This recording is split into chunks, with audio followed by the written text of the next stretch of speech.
good evening, good morning, good afternoon, whenever the fuck you're listening. Sorry for the little hiccup. This is Tailgate Trash Talk, episode 6 of season 2.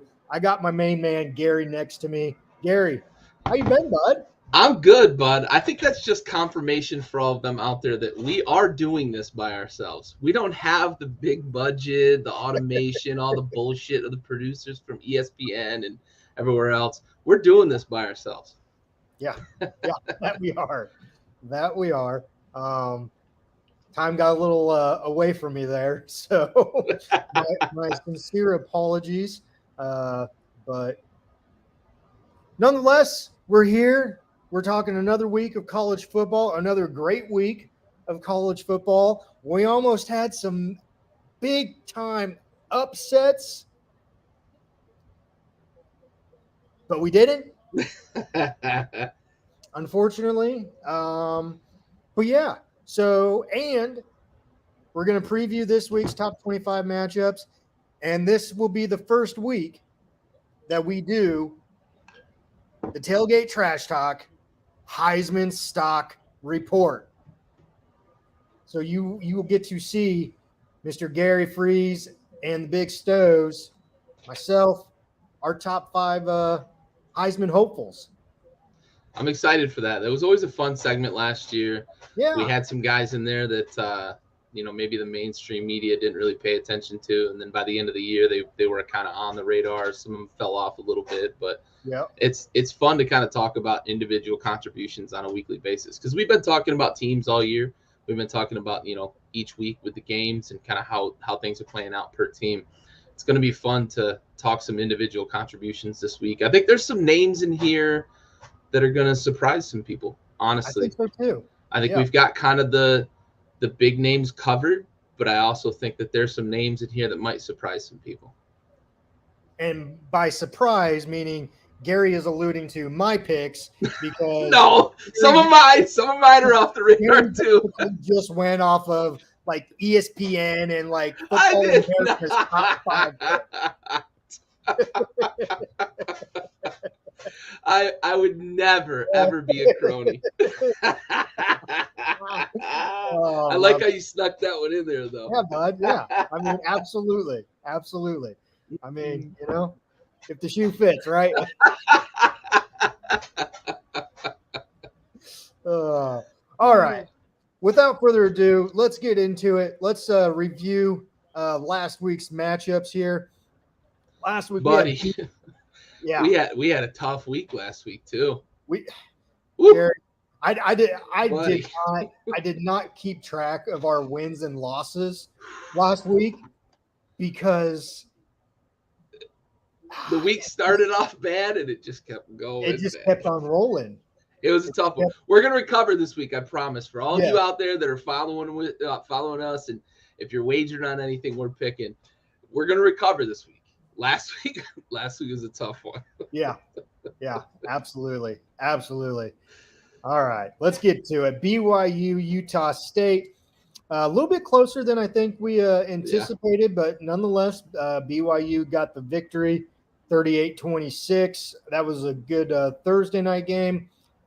Then you rolled into Friday, and this was the game that we were both kind of anticipating here. Yeah. Washington, UCLA. Washington going down to UCLA there as the ranked team. I think you actually picked this one. I did. I did not. I thought this was where we were going to recover on the week, because BYU laid an egg against Utah State in the rivalry game. I was like, man, we're back to 500. Maybe we'll be all right the rest of the week. It didn't. But we did get this one. I did it. Yeah, you did. You did. UCLA. Listen, Chip's got them guys playing good football. They've got an offense that can score a lot of points, and I think that defense is a little better than maybe was expected to start the season. And they're gonna be in a lot of these games where it's 30s, 40s on the scoreboard, but their defense is gonna give them a chance. Michael Penix had not turned the ball over really at all this year, and UCLA turned him over twice, and then I think they got a fumble as well. UCLA's defense was pretty opportunistic in this. And if you go back to the days at Oregon, It's kind of what Chip had in Oregon, an offense that was super high-powered, athletes everywhere, speed everywhere.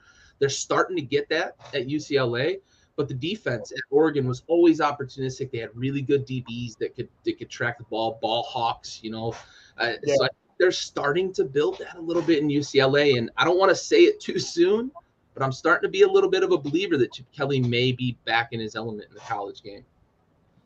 Yeah, and I think being out on the West Coast, where he had success in Oregon, I think that has a little bit of a factor into it as well there. So yeah, I agree. But that was a good game on Friday night. Real good game. Unfortunately, it started so late for us here on the East Coast.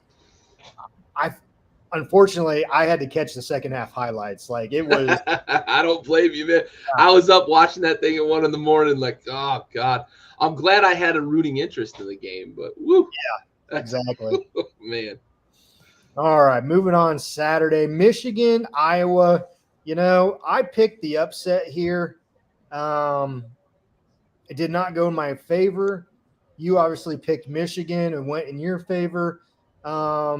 But Michigan kind of struggled here with Iowa, but a lot of people do struggle with Iowa and that defense. So, and that's where I thought that, Iowa's offense might come to life a little bit playing against the number 4 team in the country. You know what your defense is going to do. Your defense has done it all season long. They've done it for however many years. That defense is really, stingent. And so I figured this might be the coming out party that the Iowa Hawkeye offense was gonna be successful and pull the upset. Unfortunately, it didn't work out that way. They just don't have dogs on the offensive side of the ball. They've played good defense all year, and they're going to, because that's what Kirk Ferentz does. But they don't have horses on offense. They've always kind of had like a quarterback, like a kind of quiet but really good field general quarterback that would sneak up on you a little bit, make a play here and there. They've always had tight ends. They don't have either of those this year, and they don't have much of a running game. I think they still have Petra. Yeah. I mean, he's like a 7th-year senior. Yeah. He just it's clear that they're needing to and probably looking to reload on offense. The offensive line hasn't been playing as well as Iowa's offensive line usually does. I mean, they're putting pros in the league off that offensive line on a yearly basis. Yeah. I don't know that they've got a pro right now on this offensive line. Maybe there's a fringe guy in the mid to late rounds, but this is not the Iowa that we're used to seeing over the last 10, 15 years. They're gonna struggle all year on offense. And I mean, they won a game. They won a game with 2 safeties and 2 field goals earlier this year. So yeah, that's kind of what Iowa's game is, kind of in a nutshell. So yeah. Oh, Kentucky, Ole Miss. Buddy. Yeah, we both picked Kentucky here, and unfortunately, we both lost. They had the ball 22-9.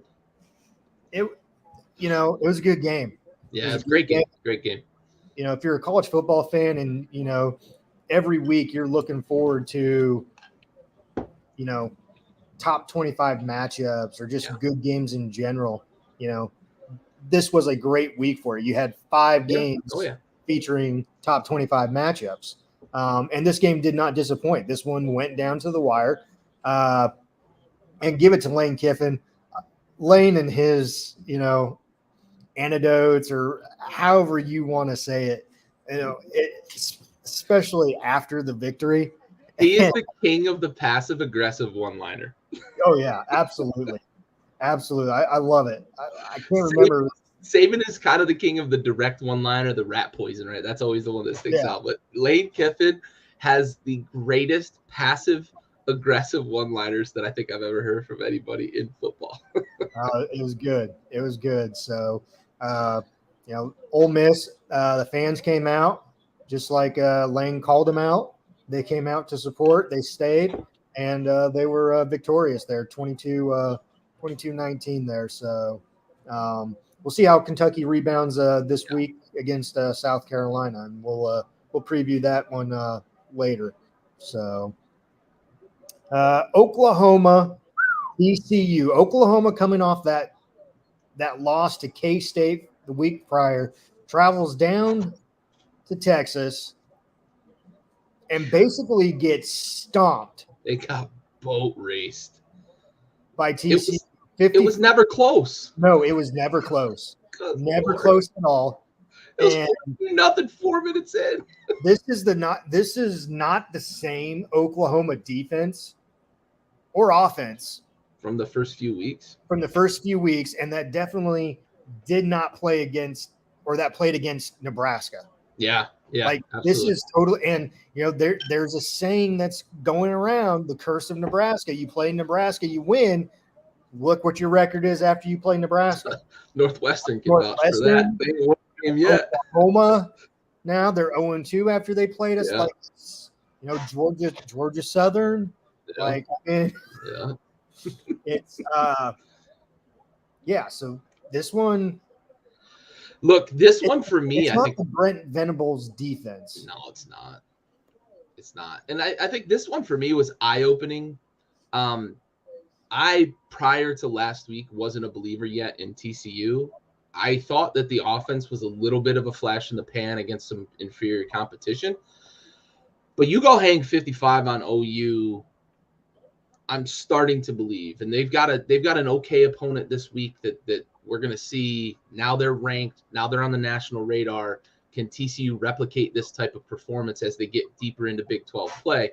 Good. They could talk about that one. They scored fucking good Lord. Like, I think they scored on all but one possession. It was unbelievable. They were just up and down the field. And the defense was just suffocating OU for a quarter and a half. And then OU started to get a little bit of something going. And I'm sitting here watching it like, okay, how much time's left? Can OU score on every possession and cover? Because I picked them to cover. No. I mean, OU covered in the opposite direction. Like, that's how bad it was.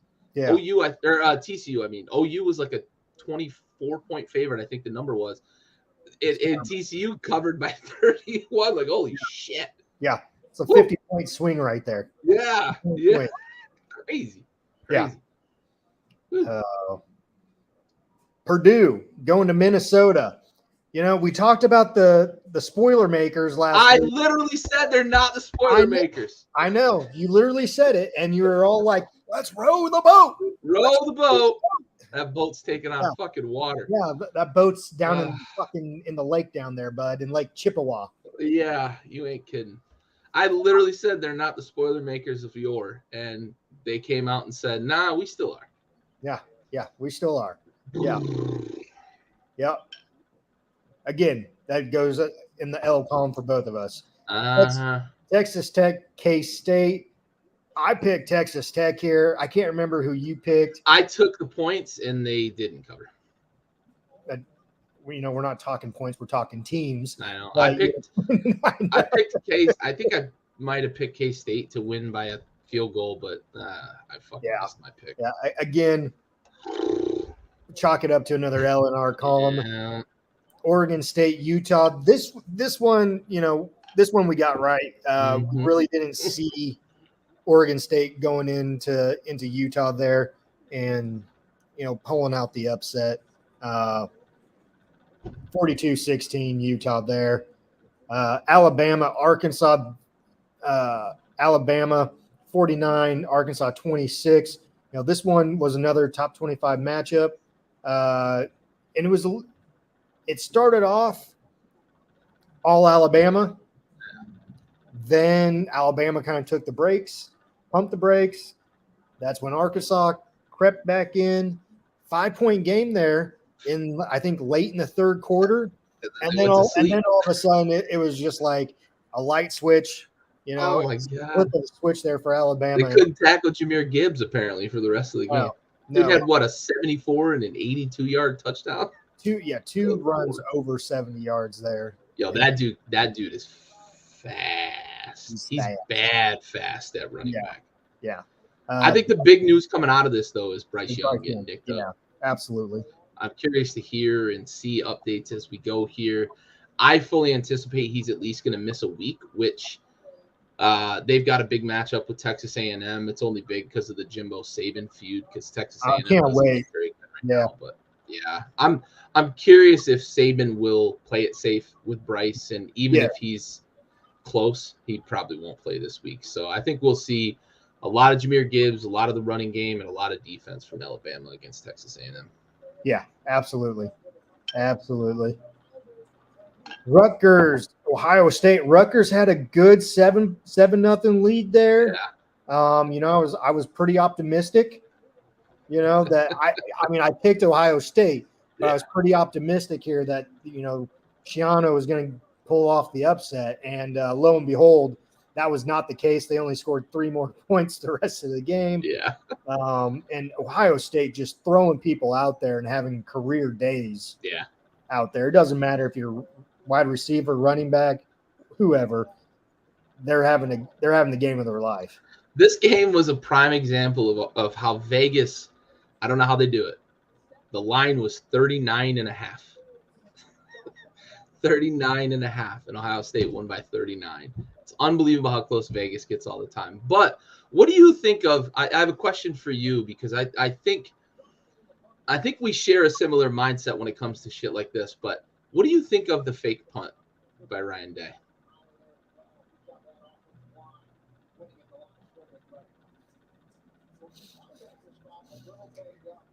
So I have, because it was 42-10 at the time. I have 2 thoughts on this, okay? And my second thought came after listening to other people talk about it, okay? Mm-hmm. If that was called by Ryan Day, fuck you, bro. Yeah. Fuck you. Yeah. You're up fucking by 30 plus points in the 4th quarter. Yep. Punt the fucking ball. Right. Punt it. Now, if it happens the way that is being played in the media's eyes, to where the punter saw them overload on one side coming out for a blitz and block punt, and he took matters into his own hands, he deserved to get lit the fuck up. The lack there. Yeah. For me, in either circumstance, it's a fuck you to Ohio State, right? And it's Ryan Day's responsibility. We're up 42-10. We're not calling this fucking hot read on a punt. You punt the ball away. It's 42-10. We're not doing that. So it's on Ryan Day still, even if the punter saw something and took it into his own hands. But if the punter did, know the situation, bro. Understand circumstance.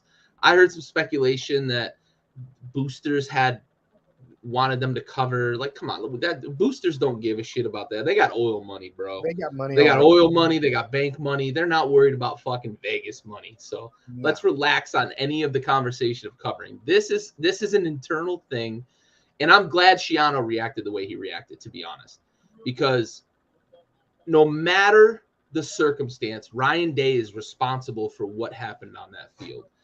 And I'm glad that the returner didn't give a fuck how far out of bounds he was. He lit the dude up. Take the 15. Take your ejection. Exactly. All good, bro. We'll talk about it in practice, and I'm going to shake your hand and pat you on the ass. But Schiano going at Ryan Day and letting him know, like, that's bullshit. That's Bush League. The other side of the coin is that Schiano had dudes diving at people on kneel downs in the NFL. Yeah. Whatever. But you can't fake a punt 42-10. No. Whether the coach called it or the punter read something, it's 42-10. There ain't no fake punts in this fucking game. No. I totally agree with you. And glad you brought it up, because that did need to be addressed there. Yeah. So, all right. Oklahoma State, Baylor. This was another good game. I think we both picked Oklahoma State on this. Yeah, this was one of the ones we nailed. Yeah, so good game. Good game. It did seem like Oklahoma State was in control most of the game.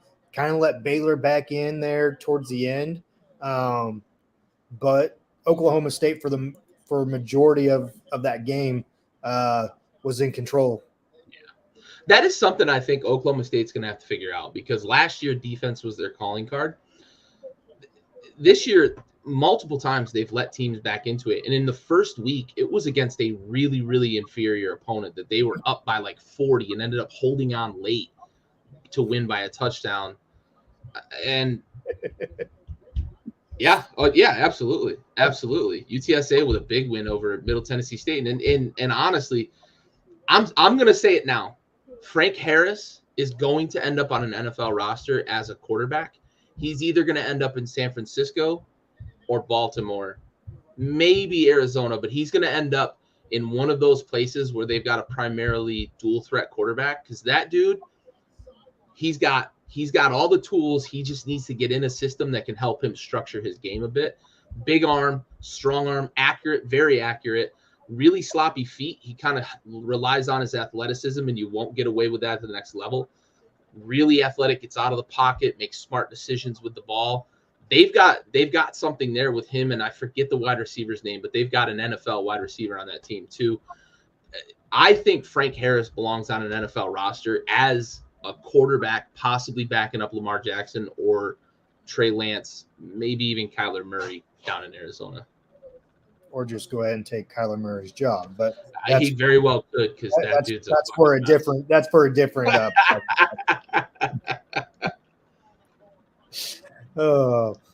Northwestern, Penn State. Really, no surprise here, other than the score, 17-7, low scoring ball game there for Penn State.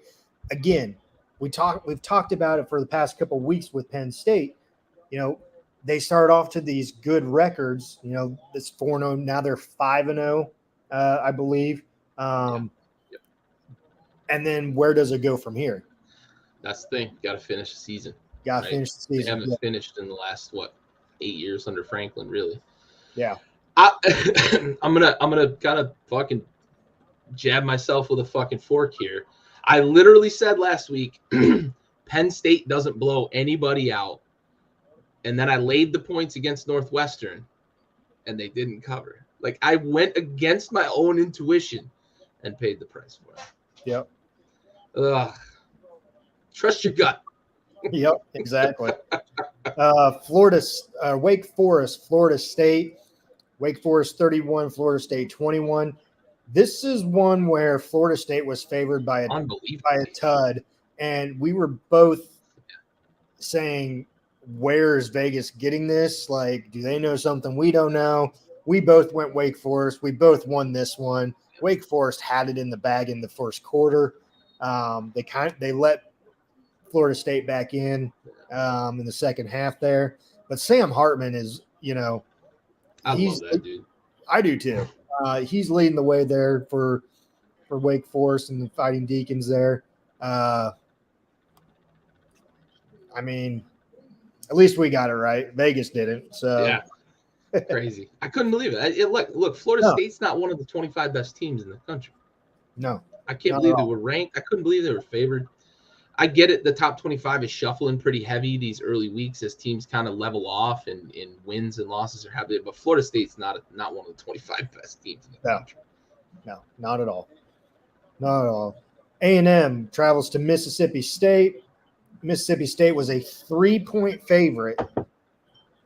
They come out victorious 42-24, and just Mike Leach lays it on Jimbo Fisher. And then, he's a fucking national treasure, dude. And then has probably one of the best life advices that anyone could ask for when he's getting interviewed after the game. And if you haven't seen it, you need to look it up. He gets interviewed about the reporter's getting married. The reporter is engaged. Her and her husband are getting married. And she asked for some advice, which, why would you ask Mike Leach on advice? Well, because of the answer that she received. And it, by far, the best minute and a half advice that you will ever get. If you don't know what we're talking about, Go look Google Mike Leach wedding advice, and you'll find it. Yes. Priceless. Go elope, and you'll thank me later. I'll pay you $10,000. I'll pay you $10,000 to go elope. Oh, he is such a gem, dude. I love it. And we were talking in our group message. I was like, hey, someone just needs to write a book about all his sayings, all his coffee table memoir. Yes, golly. Absolutely. Anyway, going back to the game here, Jimbo Fisher and company, they need to get it figured out. They got Alabama coming in town. They'll probably be up for that game, but it's Alabama. You haven't been playing well. But with Bryce Young possibly being out, which I would think to believe he will be out for this game, you have a opportunity to sneak out a victory. Is it going to happen? That would be on our next segment. Stick around. Georgia, Missouri. Holy cow. Dude. I found myself the last 6 minutes of this game just rooting for Missouri because I just wanted the chaos of Missouri upsetting the number one. If you said at the beginning of the season that Missouri would upset a number one team this season, I would have told you to go check yourself into the 13th floor of any psych ward because that's ridiculous. Missouri is not a good football team. However, they had a lead with like 2 minutes left in this game. Yeah. Crazy. Yep. They blew it. They let it slide. Yeah. Georgia's got some soul searching to do because they've been making some mistakes that are very uncharacteristic of the team that they were last year. Yeah, and if, being of the Saban tree, I have a feeling that Kirby is going to have a nice doing some dicks this week. Yeah, nice little week of practice this week. Yeah, I bet. You're probably 100% right about that. Yeah. So NC State traveled to Death Valley and Clemson, 20-30. Clemson came out victorious. This was a little bit closer. I picked who did I pick? I think I picked the Wolfpack on this one. Didn't go in my favor. That's all right. NC State they looked a little flat. They beat themselves. They did. They beat themselves. Between this and the Kentucky game, I don't know who beat themselves more, and maybe a little bit of Arkansas too, because they made some bad mistakes at bad times. But NC State really beat themselves against Clemson with untimely penalties, bonehead penalties. It was pre-snap stuff. Guys running the wrong route, and Leary threw a pick where the guy ran in. He should have run out. This was sloppy play from an NC State team that had a chance to put their stamp on a season because they don't have much left on their schedule. If they get by Clemson, there's a couple of possible trip-up games. They could have found themselves in a position looking at a playoff spot, and they let this one slip away. And I know they were on the road in Death Valley, but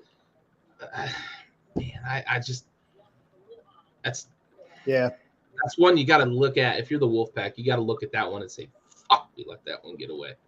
Yep. I agree. Georgia Tech, Pitt. Georgia Tech, 26, Pitt, 21. This one blew my mind. I did not see that one coming. Especially the way Pitt's played this year against Tennessee. Solid. Yeah. They just, this was their week to just let everything, fall apart. But Narduzzi, he's going to have them back ready to play. I think you're right. Just like Slovis was very flat. The offense never got going, and they had a lead for the vast majority of this game. They had a lead, but they could just never pull away and put Georgia Tech away. And in the end, Georgia Tech found a way to score enough points to win. That's a huge program win for a coach who's trying to rebuild a program that was once kind of at the pinnacle of the ACC and has been in the basement for several years. That's kind of one you can hang your hat on the road in Pitt against a team that was in the top 15 to start the season. The only thing I can say about this is this reinforces a little bit. Both you and I question them being in the top 15. This kind of reinforces that a little bit. They're not quite the team that the national media would have people believe, but this was a very, very surprising loss. Yeah, absolutely. Absolutely. Arizona State, USC, 25-42. USC comes out victorious. Really not a shocker there. And then Stanford, Oregon, Stanford 27, Oregon 45. Again, not a shocker there at all by any means there. So on those, we came out victorious on our picks there. So again, not a great week for us as far as picking some games, but it was a great week of college football. Hell yeah. Nonetheless. Even when we have a tough week, it's still good football. That's right. All right. We're going to take a quick 40-second sponsor break. We'll be right back to preview this week's top 25 matchups. This week's sponsor is brought to you by PocketPairClub.com. Pocket Pair Club, club number 26881. Gamble responsibly.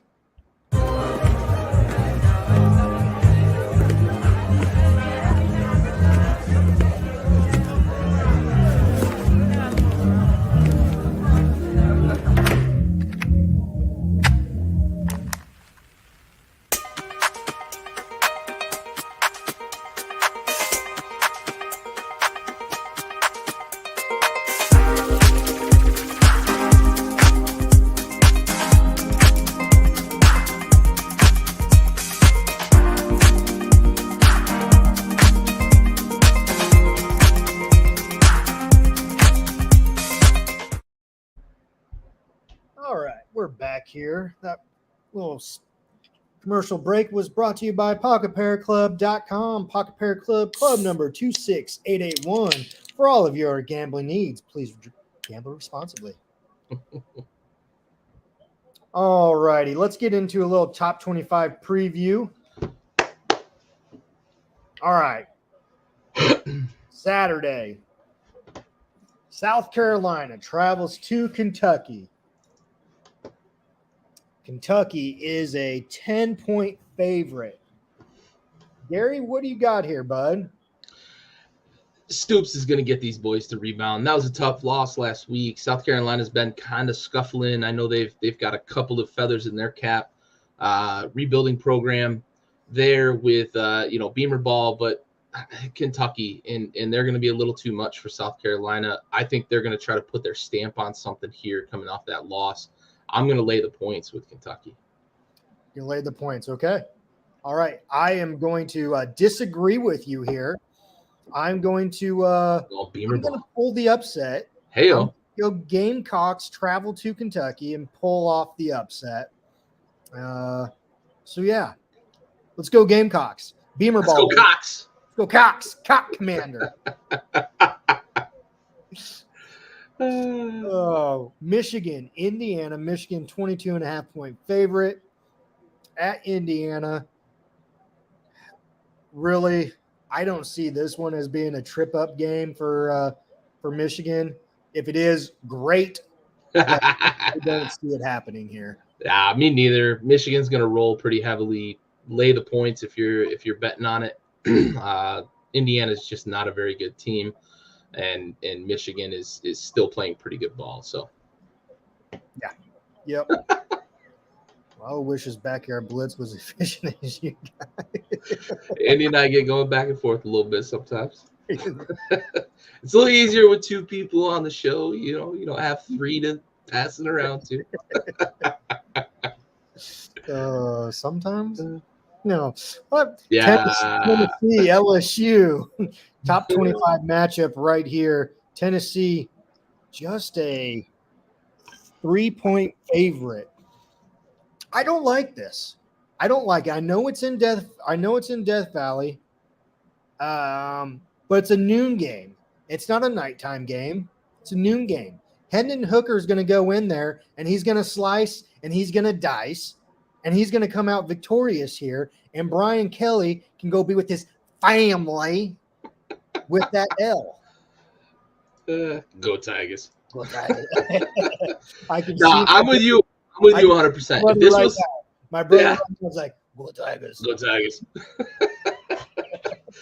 I'm with you 100%. If this was a night game, I'm a little more trepidatious about Tennessee. I know that there's been a lot of build up to Tennessee doesn't play well on the road in the SEC. They exercised a little bit of that with the win over Florida in the Swamp. This is a noon game. It's not a night game. If this was a night game in Death Valley, that carries a certain mystique and that changes things in terms of the atmosphere and the way LSU approaches those games. Noon game in Death Valley, Tennessee's going to win. I honestly think Tennessee's going to win fairly comfortably. I'm definitely laying 3. Yeah. But I think Tennessee has potential to kind of hang a good one on LSU.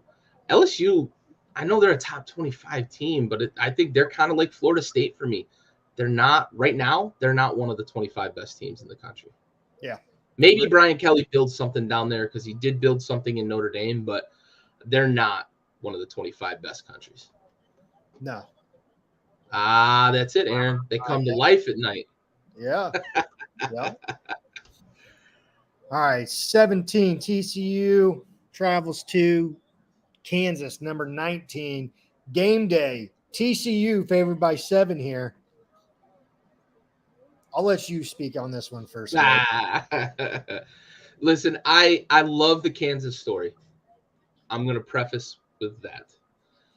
Kansas is not the 19th best team in the country. Kansas is not a top 25 team. They haven't really played anybody yet. If you're betting, bet the over, unless it's in the 80s, because this is going to get fucking crazy, because neither team is going to really stop anything here. But TCU, they're going to roll, I think, comfortably, probably by 10. They might win this thing like 51-41, something like that. I just think that TCU's got a lot of firepower on offense, and I love the Kansas story. I remember when Mangino had them, undefeated in like week 10 of the season when they were like the 4th ranked team in the country, or even they might even gotten in the top 2 or 3 at the time. I loved watching that because I love watching non-traditional power football schools do well. I just think that TCU is going to be a little too much for them. The game day going to Lawrence is awesome. I love that because I love when they go to new cities. I love when they go to these kind of offshoot cities that aren't big time football cities. But for me, it's TCU, and I'm going to lay the points if I'm betting this one.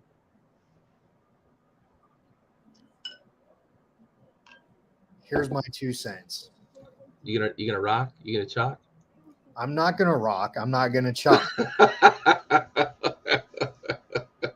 It's gonna be a little that right there. Yeah. TCU is gonna go into Lawrence. They're gonna come out with the dub, and this hype with Kansas and whatever is gonna go away, and then they're gonna start talking about basketball. Let's just be honest. I'm with you. They're not the 19th best team in the country. Absolutely not. Yeah.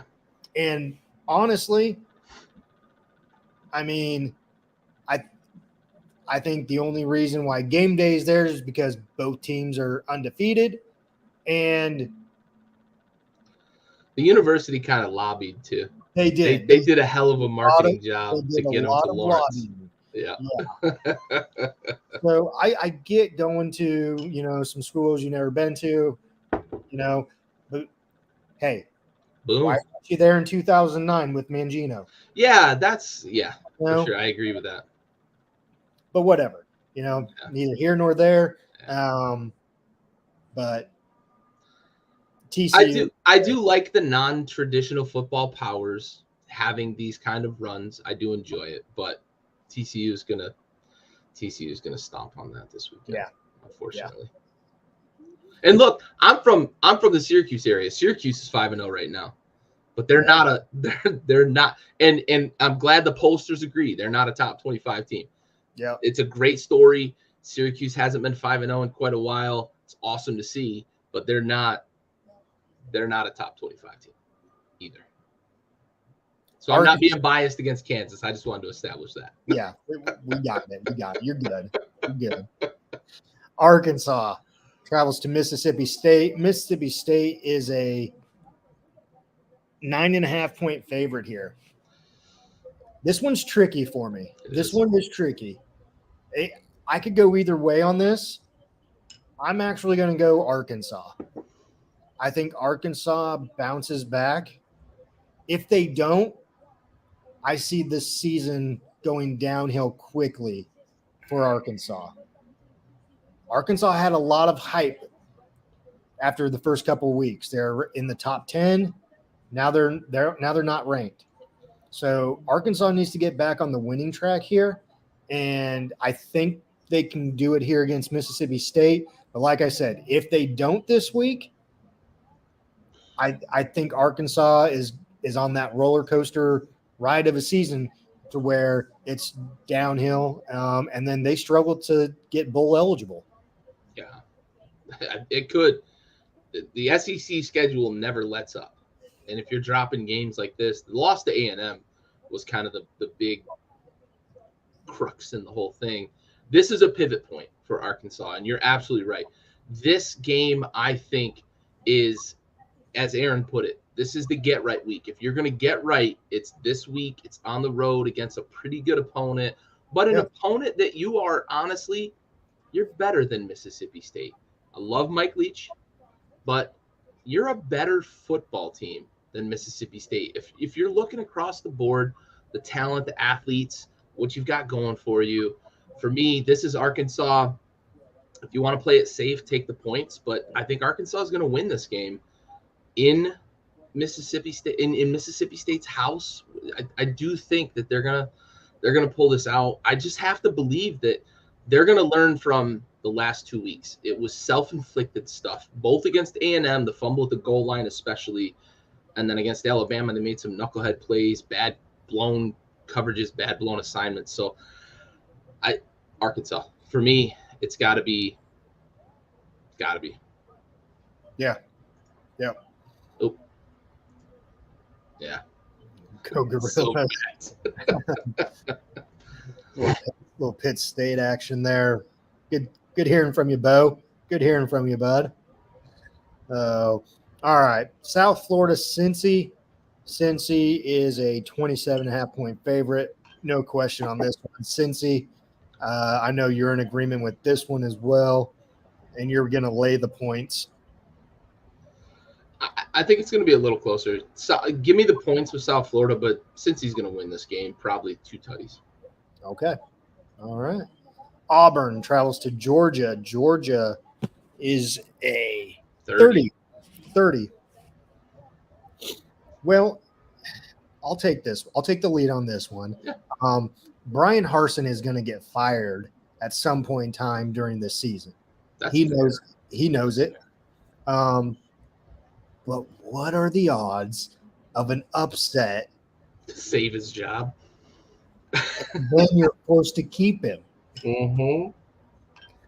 I'm going to go Georgia. Just because Georgia had a shitty week against Missouri. Yeah. And like I said earlier, Kirby comes from the Saban tree. You know what kind of practices and what all is going into practice this week with that Georgia football team. Yeah. So give me Georgia. Yeah, Georgia 30 I think is too many for me though. I think this is more of a 24-point game. So I'm going to if I'm wagering, I'm taking the points with Auburn, but Georgia's going to win this game pretty comfortably. Yeah. Texas Tech, Oklahoma State. Oklahoma State 9.5-point favorite here. Yeah, I'm going Oklahoma State on this one. Home game. Yeah. Yeah, I worry how much they've been letting people back in the game. So 9.5 is kind of a fringe number for me. I'm going to take the points. I think that Oklahoma State wins by a tutty. So Oklahoma State to win, but Texas Tech plus 9.5 Oklahoma State just hasn't really stepped on anyone's throats yet. No, they haven't. I'm waiting for them to do that, and then I'll start to believe that these numbers, they'll start covering these numbers. Yeah. Yep. I love them as a dog going forward. If they're a dog at all the rest of the season, I love them as a dog. I think they're going to run the table in the Big 12. All right. Utah goes to UCLA. Utah 3.5 favorite here. I'll let you take this one. Remember how many points Washington was laying in LA last week? Same number. Mm-hmm. Same number. But you're going Utah, though, right? I'm not. Give me the fighting chips, man. I'm going money line. UCLA against Utah here. I'm 100. My chips are all in the middle of the table with DTR, buddy. And I'm going to talk about him I don't want to spoil it, but I'm going to talk about him quite a bit here in a minute. But my chips are in the middle of the table with DTR, that offense and what they can do and what Chip's got them guys doing. The defense is a little bit opportunistic here. I like Cam Rising. I have professed his greatness here. I think he's an awesome quarterback. But if this was in if this was in Salt Lake, I'm in on Utah. But because this is home for UCLA, give me UCLA money line. Does it really matter if it's in UCLA? Mm-hmm. Does it? I don't know. Would you pick them to upset them in Utah? No. So you're taking Utah? Yeah. Absolutely. I'm taking Utah all the way. Okay. House divided on this one. Yeah. Utah. It's not a home field advantage. No, that's fair. I mean, you saw the game last week. That's fair. So, I mean, you got me there. They don't have to travel. Jeez. Ohio State, Michigan State. Ohio State 27.5 or 27-point favorites here. Yes, I think the number's a little low. Yeah, it is. Michigan State looks like shit. How? So we can talk about this on another time. Yeah, but you just gave your head coach a lot of money, man. $95 million. Guaranteed. That's a lot of money. Guaranteed. And look at the year he's having. Not good. That offense can't score. That defense can't stop anybody. Ohio State's going to roll. It might be by 40. That media deal can't come soon enough for the Big Ten. Michigan State needs that money to cover that fucking contract. Jeez. The SEC is wishing they had a media deal. Oh, my God. Jimbo Fisher. Yeah, right? All right. Ole Miss, Vandy, Miss, 17.5-point favorite here. Yeah. And honestly, I think that number might be a little low too. Yeah. Ole Miss should roll here. Yeah. Washington travels to Arizona State. Washington, 14.5-point favorite. Yeah. Yeah. There's so much turmoil in Arizona State right now. That it's not good. It's not good. No. It's not good. Players are diming out coaches, and coaches are diming out the administration, and coaches are diming out other coaches. Like, not good. Not good. This is a lost season for a Sun Devils program that looked like it was starting to kind of put something together. Ugh. Clemson, Boston College. Clemson, 20.5-point favorite. Yeah. Boston College, yeah. They're not the BC team that we've seen before. No. DJ could not throw a single pass this game in Clemson covers. Yeah. Boston College just isn't good. Yep. Washington State, USC. USC 13-point favorite here.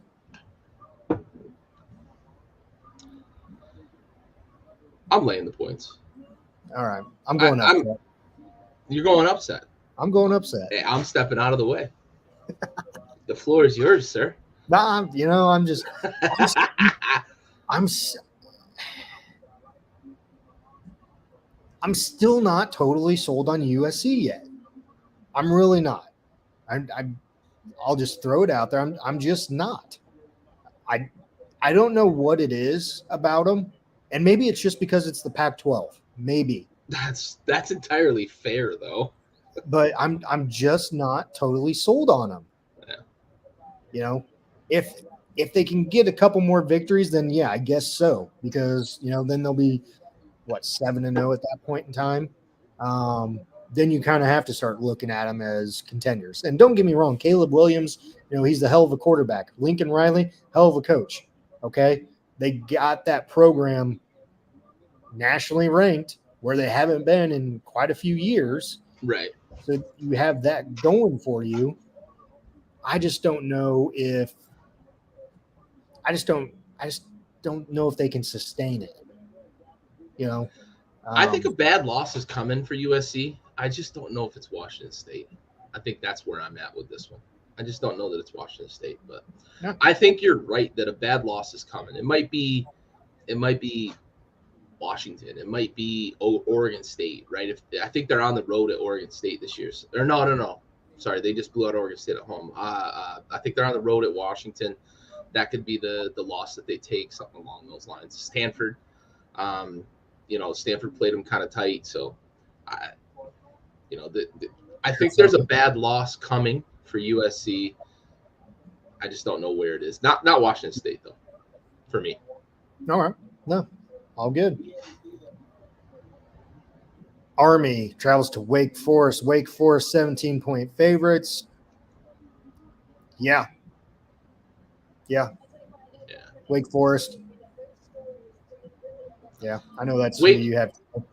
Bet the over. Bet the over in this because Army's offense is pretty high powered. They're not going to stop Wake. Wake's probably not going to stop. I mean, think about the game that they played last year. What did it end up? Fucking 63-62 or something. Whatever it was unbelievable. As long as the over's not in the fucking hundreds, you should probably bet the over for this one. I think Army's going to run with them. Wake's going to win, but if I'm betting, I'm taking the points with Army. 17's a lot. Wake by maybe 10. I think it's going to be in the 50s. Maybe 50 to 38 or something along those lines. All righty. BYU travels to Notre Dame. This game is in Vegas. It's not a home game for Notre Dame. So this game is more of a home game for BYU. But it is in Vegas. Notre Dame 3.5-point favorite. This one's tough for me. I think Notre Dame has recovered from the first 2 weeks of the season with the Ohio State shellacking and the Marshall upset. Notre Dame's looked better the last 2 weeks, and BYU didn't look great last week against Utah State. I'm surprised about what I'm about to say, but I think that they overlooked a rival possibly for this game. So this one's very much a coin flip for me. If I'm wagering, I'm taking the points because it's the safe play. But if I'm making a pick on who's going to win the game, I'm going out on a limb, and I'm going to say that BYU upsets Notre Dame this week. I'm with you. I'm going BYU on this one. It's going to be a field goal game, so if you're betting, take the points with BYU. Kansas State travels to Iowa State. Kansas State, 2-point favorite. 2. I'm slightly surprised by that number. Yeah. Honestly. Iowa State, other than the Iowa win, they haven't looked really good. And even in the Iowa win, they didn't look all that good. The offense moved the ball a little bit, but K-State, I'm going to lay the points. 2. I mean, two's a paltry number. If this was 6, I'd probably still lay the points. Give me K-State. Adrian Martinez looks every bit of what we saw him at Nebraska, and maybe even more comfortable. Yeah. I think in this offense, I think he's a little more comfortable. They're not asking him to do some of the things that Scott Frost asked him to do, and he looks comfortable. Yeah. And K-State, I think, is they're on an upward trend here. I probably would lay up to a touchdown with these guys. Yep. Give me K-State as well. A&M travels to Bama. Bama 24-point favorite. Oh, it's a night game too. I love it. I'm going out. I'll speak first here. Yeah. this is going to be an ass kicking for Jimbo Fisher. That 24 better bump it up. Bump it up to 30 30s? Ooh. Yeah. Just for the comments that you made in the offseason, and then you haven't backed anything up at all this season whatsoever.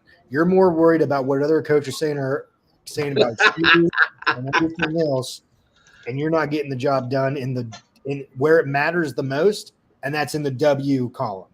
Yeah. Yeah, you're not eating many W's, as Jameis would say. That's right. I'm with you. I went back and forth a little bit on this number. 24 is a lot.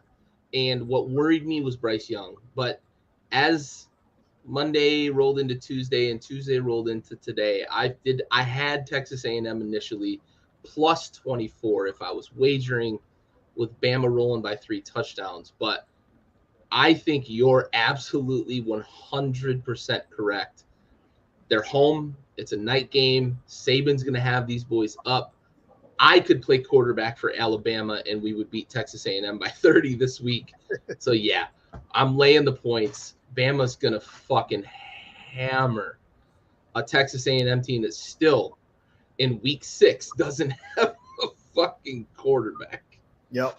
The number 1 recruiting class, they still don't have a quarterback that's worth fucking half a shit.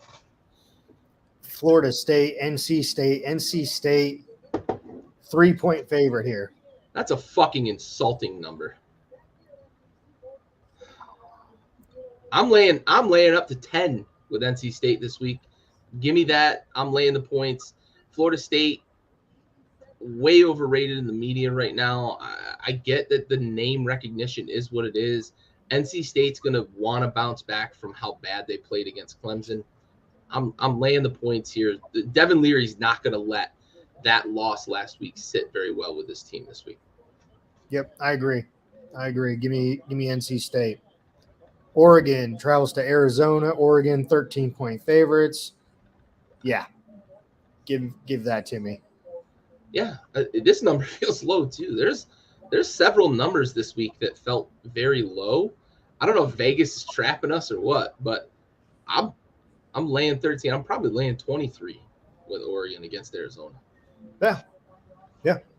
So, all righty. That is our top 25 preview for this week. Gary, what we got next, bud? Oh, man. We're bringing it back. The first time in 2022, we're talking Heisman, baby. A little Heisman stock report here. So let's start off. We got our top fives. Got our top fives here. Let's start off with number 5. Gary, who you got? I got Blake Corum.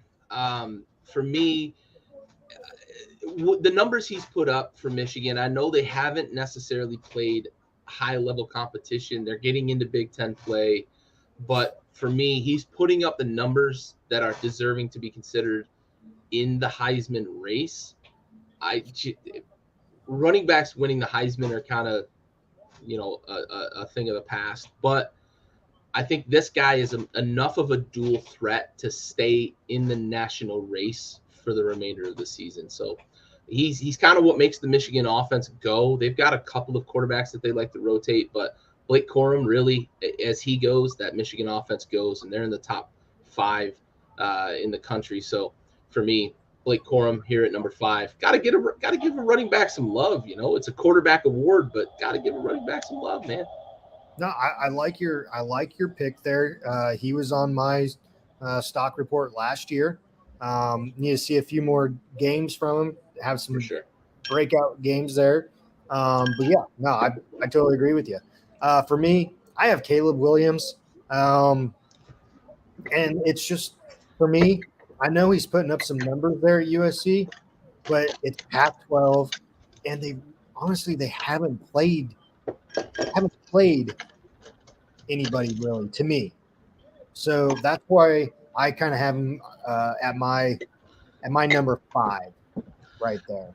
Yeah, that's entirely fair. And I'm going to talk about him in a moment because I do have him on my report a little higher. But the competition level, That's entirely fair. And they may get into these tougher Pac-12 games, and he may lay eggs. But you know, the numbers I think are going to catch people's eyes. Yeah. Yep. Fair or not, I think numbers are kind of what dictates. So yeah, absolutely. All right, number 4. I'll go first on this one because I know I got a little preparation work for number 4. So number 4, I'm going Bryce Young here. You got to give the man credit. You know, returning Heisman winner from last year. You got to have. I mean, he's got to be in consideration for this year. He's on Alabama, the number 1 rated team right now this week.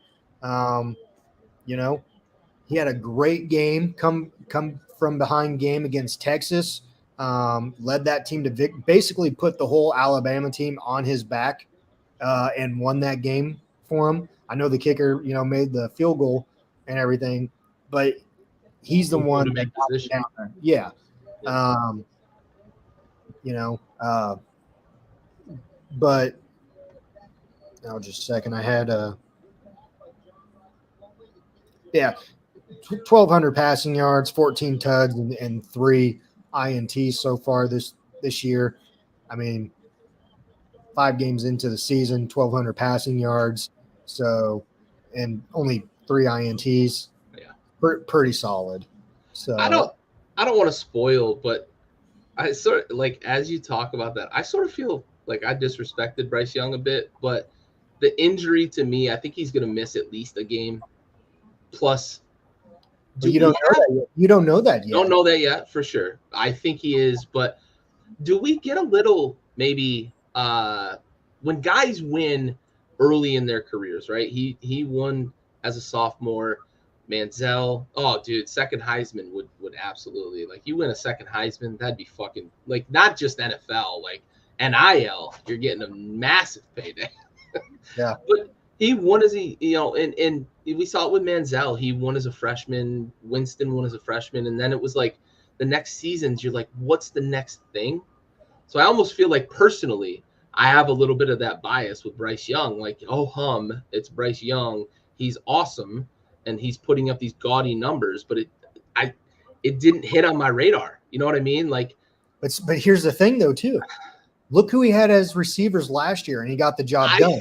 And you're absolutely right. And now this year, he doesn't have that wide receiver core, and he's still doing it. Getting the job done. He's still doing it. I'm admitting I disrespected the guy. Shame on you. So let's get to your number 4. Yeah, buddy. I'm going to play a little highlight reel here, and I want to preface this by saying all 4 of the plays you're about to watch happened on the same drive of the game.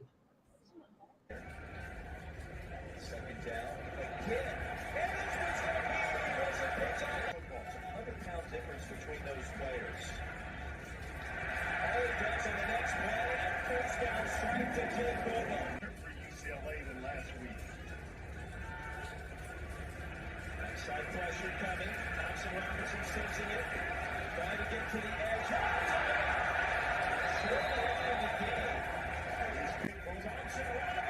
Woo! You hear my little Chris Berman impression at the end, but Dorian Thompson Robinson put himself on the Heisman radar with that win over Washington. He's been solid all year, but that game, he was a fucking stud. He's so composed. I mentioned all of those happened on the same drive. The first 2 of those were back-to-back plays. He got a ball tipped. The defensive lineman literally caught the ball, and he knocked it out of his hands. Followed that up with stepping up in the pocket, staring down the pressure, throwing a fucking strike for a first down. Hurdles a dude, makes 2 dudes run into each other, Lamar Jackson style. Dorian Thompson Robinson is leading a UCLA offense that is putting up big time points. And I think that because they play in the weak Pac-12, are going to be on the national media's kind of radar, I guess, for lack of a better term, for the rest of the year. They're going to be talked about because it's Los Angeles. They're going to be talked about because it's Chip Kelly. Dorian Thompson Robinson, for me, at number 4, he's put himself into the running for the Heisman with that win a few signature plays there on a single drive. He's got another opportunity this week playing number 11 Utah. They still got a game against USC, who, as long as they keep winning, will be in the top 10. A lot of opportunities here for DTR to make a statement in the Heisman running. But for me, watching that game, I don't know why people aren't talking more about him. That was a good game. Good game. I remember that drive too. So that happened before halftime. Yeah. But I mean, no love for Bryce Young from you. So I know. Moving on. I know. Who you got for number 3 there, Gary? Number 3, I'm looking at Hendon Hooker, man. Hendon Hooker, University of Tennessee, putting up really, really big numbers. They score 30, 40, 50 points a game. They're the number 1 scoring team in the nation. They were the number 1 scoring team in the nation last year. He's the point guard for that offense. So for me, Hendon Hooker, I think he's going to continue to put up gaudy numbers. Tennessee, they probably are going to compete in the SEC East. I think the only game they lose maybe on their schedule is potentially against Georgia. I believe they avoid Bama this year. I'd have to double check. Actually, I'm going to double check while I do this. But Tennessee, to me, they're going to score points. Hendon Hooker, dual threat, does enough with his feet that he's going to set all the Heisman feelers off, because he's going to put up a lot of gaudy numbers. Josh Heupel's got that offense humming. So for me, Hendon Hooker at number 3 here. All right. Yeah. I like the pick. A little bit more consistency from me for him. That's fair. And he's up there though. But I mean, definitely I lied. They do play Bama. Actually, in fact, it's definitely top 7 for me though. Top 7. He's in my top 7. I got Sam Hartman from Wake Forest, 1,200 passing yards, 15 tuds to 2 INTs. Dude's getting the job done. Yep. And those numbers are only going up in the tuds and the passing yards this week against Air Force, bud.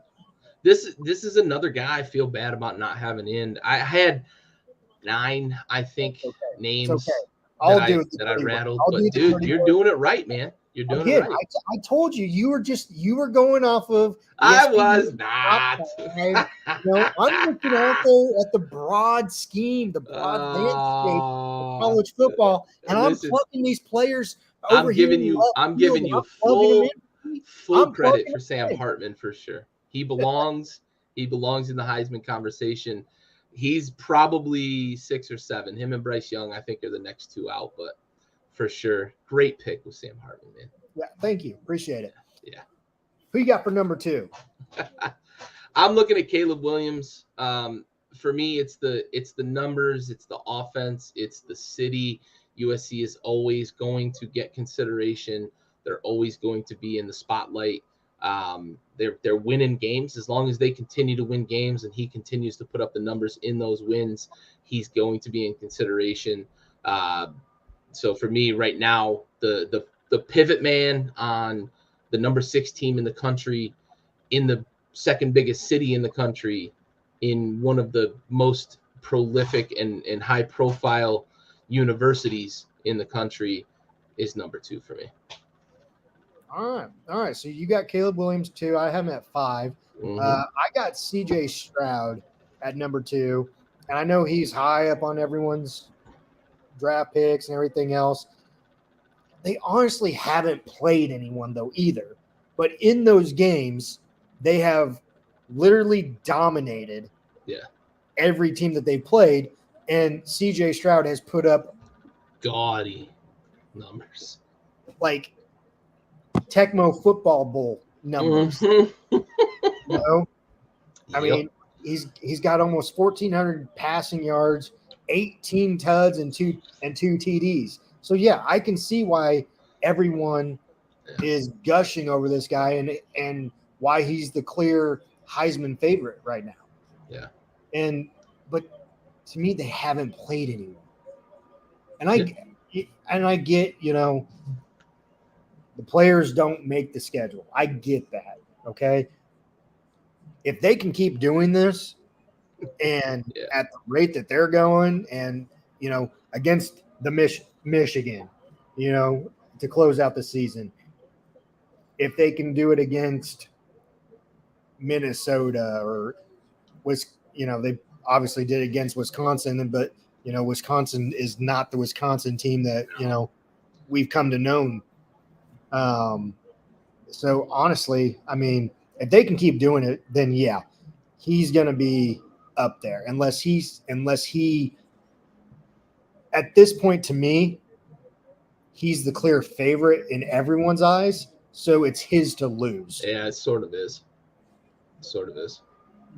But for me, he's my number 2, just because they haven't really played anyone. Yeah, absolutely. All right, Gary. Time for our number 1 Heisman Stock Report watch here. For the first one for 2000. Listen, before you pull up the overlay, I'm going to say that everything you just said about CJ Stroud is why I have him at number 1, because I'm going to clear the runway, because your number 1 is absolutely magnificent. CJ Stroud, the numbers are gaudy. They're going to continue to put up numbers. It is those games, the Michigan, the Penn State. I believe they play at home against Penn State, so they probably should dominate there. It's those games that are going to decide whether he does seal up the Heisman or if a guy like Caleb Williams or somebody else can sneak in and steal the award away from him. I do believe it's his to lose. However, I'm clearing the fucking runway here, bud. So CJ Stroud is your number 1 pick. My number 1 pick, folks, Stetson Bennett of the Georgia Bulldogs. Stetson. Not Stetson. It's Stetson. You want to know why? He's leading the number 1 ranked team. He's got over 1,500 yards passing. I know he's only got 5 tuds, but he's got 1 INT, 5 tuds, 1,500 yards passing. He is the general out there. He doesn't need to go out there and put up Mario-like numbers out there. He is a general. If he keeps this up, I don't see why you can't have him in the conversation of a Heisman candidate. Stetson Bennett, baby. Stetson for president. If they would stop handing the fucking ball off and do what the other teams do to get their quarterback some fucking shine, he'd have a lot more than 5 touchdowns. But, dude, great pick at number 1. Great wordplay with Studson. Dude is a stud. I think that Stetson Bennett has played himself in the last 18 months.